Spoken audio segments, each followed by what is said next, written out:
Le feuilleton Cameroun-Algérie tend finalement vers sa fin.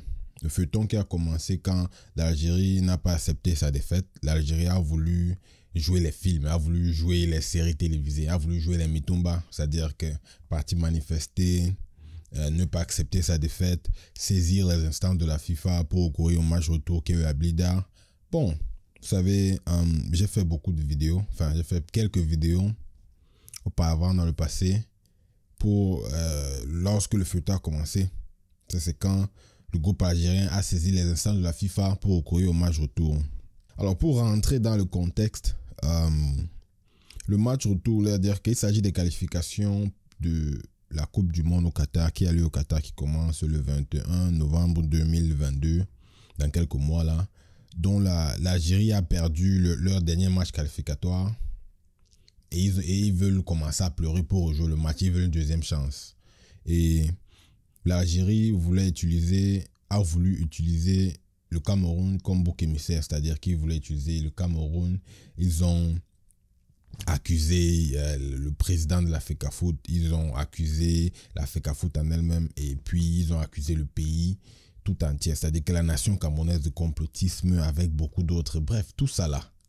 Et donc aujourd'hui dans cet épisode d'En route pour le Qatar, nous avons intercepté la correspondance entre le conseil d'arbitrage de la FIFA et la FIF.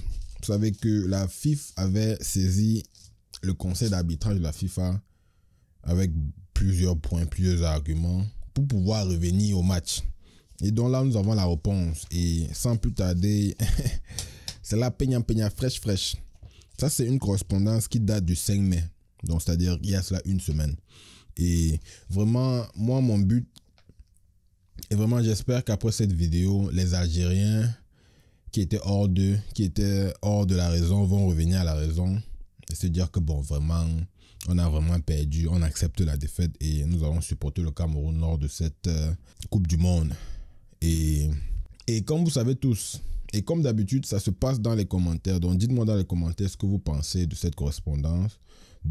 Surtout les Algériens, dites-moi si vous avez enfin pris connaissance et enfin pris conscience que bon, vraiment pour vous c'est encore dans 4 ans et que vous devez vous concentrer sur la CAN, ou bien dites-moi ce que vous pensez, ou bien s'il y en a encore certains là dehors qui croient que le match va se rejouer le 20 mai. Bref, sans plus tarder, j'entre dans la correspondance et ici là l'intitulé c'est la commission des arbitres de la FIFA écrit à la FAF. Alors, et comme d'habitude, on déballe et on décortique ensemble. En réponse à la réclamation introduite auprès de la commission des arbitres de la FIFA concernant le match barrage retour Algérie-Cameroun du 29 mars 2022, qualificatif pour la Coupe du Monde de la FIFA Qatar 2022, la Fédération algérienne de football, FAF, informe être destinataire aujourd'hui 6 mai 2022, il y a cela une semaine, d'une correspondante de la dite commission dont voici la teneur. Voilà. Donc la FAF elle-même, la Fédération algérienne de football, va elle-même nous dire ce qu'elle a reçu, c'est-à-dire que la correspondance quoi. Donc voici ce que la commission d'arbitrage de la FIFA dit à la FAF pardon. Nous regrettons que bon, il commence par le regret, c'est-à-dire qu'ils ne sont pas à vous. On regrette que ouais, c'est chaud que l'acteur, que les grosses gouttes de sueur sur le front de l'acteur déjà. Nous regrettons que selon votre appréciation, c'est toujours comme ça. C'est-à-dire que même Papa Gassama l'avait dit, les Algériens et le groupe algérien, c'est toujours comme ça. Quand c'est eux qui gagnent, tout va bien. Mais quand ils perdent, c'est la faute de tout le monde. Ils rejettent tout la faute aux autres. Et la FIFA est en train de le remarquer là maintenant. Nous regrettons que selon votre appréciation, donc c'est seulement vous qui voyez. Parce que nous là on voit que on vous a tapé et vous pleurez.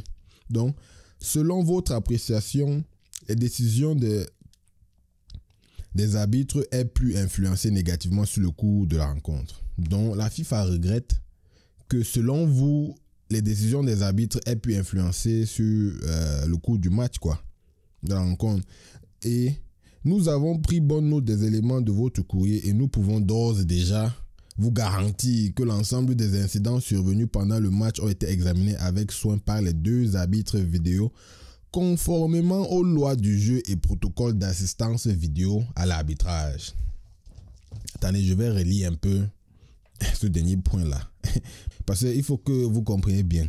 Ouais, un peu non. Il faut que... Parce que moi, je vous ai dit, ça là, c'est le dernier chapitre, l'acteur meurt et normalement, on doit plus revenir sur la polémique de Algérie Cameroun. Donc, le feuilleton finit après cet épisode, enfin, pour moi.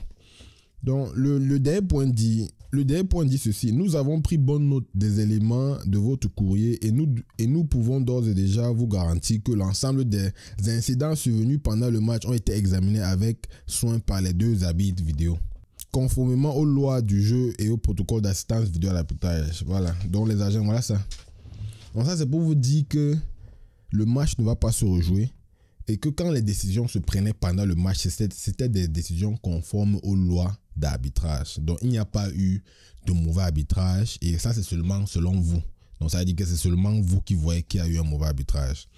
Et là aussi, dans cette correspondance, la FIFA marque son soutien à Patrick Gassama, qui reste toujours l'un des meilleurs arbitres africains et qui reste toujours un talent inné en termes d'arbitrage d'officiel pour l'Afrique. Et donc, toute cette traque de Jamel Belmadi qui voulait ne pas voir Gassama à l'aéroport boire son café et manger son millefeuille, et lui qui l'a suivi en Turquie à l'aéroport pour lui dire ses vérités, ça n'a servi à rien.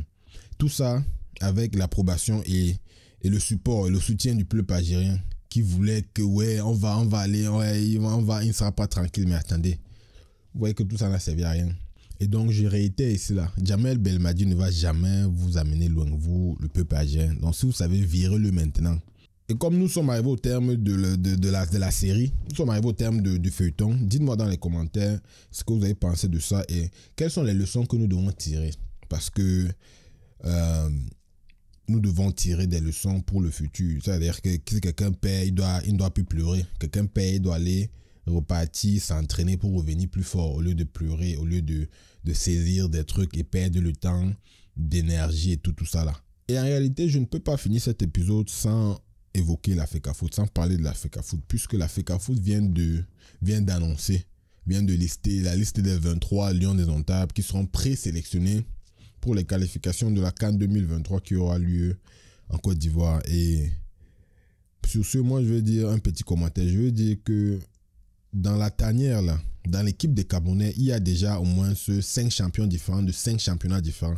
Championnat de Belgique, Champions League CONCACAF, championnat d'Allemagne, championnat de France. Mais attendez, nous avons les champions un peu dans tout championnat. Donc, pour vous dire que le Gambé National avait dit que nous ne venons pas pour participer, on ne vient pas pour prendre les photos. On vient pour gagner cette Coupe du Monde. Et c'est justement cet esprit de champion qui va animer la tanière de Lions indomptables durant les qualifications de la CAN, durant la compétition de la Coupe du Monde et durant aussi la CAN 2023 qui arrive là. Et donc, dites-moi dans les commentaires, laissez-moi savoir dans les commentaires ce que vous pensez. Dites-moi déjà quelle est votre équipe favorite, quelle est l'équipe que vous supportez pour cette Coupe du Monde, parce que ça arrive déjà bientôt à grands pas. Et dans cette chaîne, je vous dis, abonnez-vous, partagez parce qu'on prépare beaucoup de choses. Allez, on est ensemble, on se retrouve à la prochaine vidéo.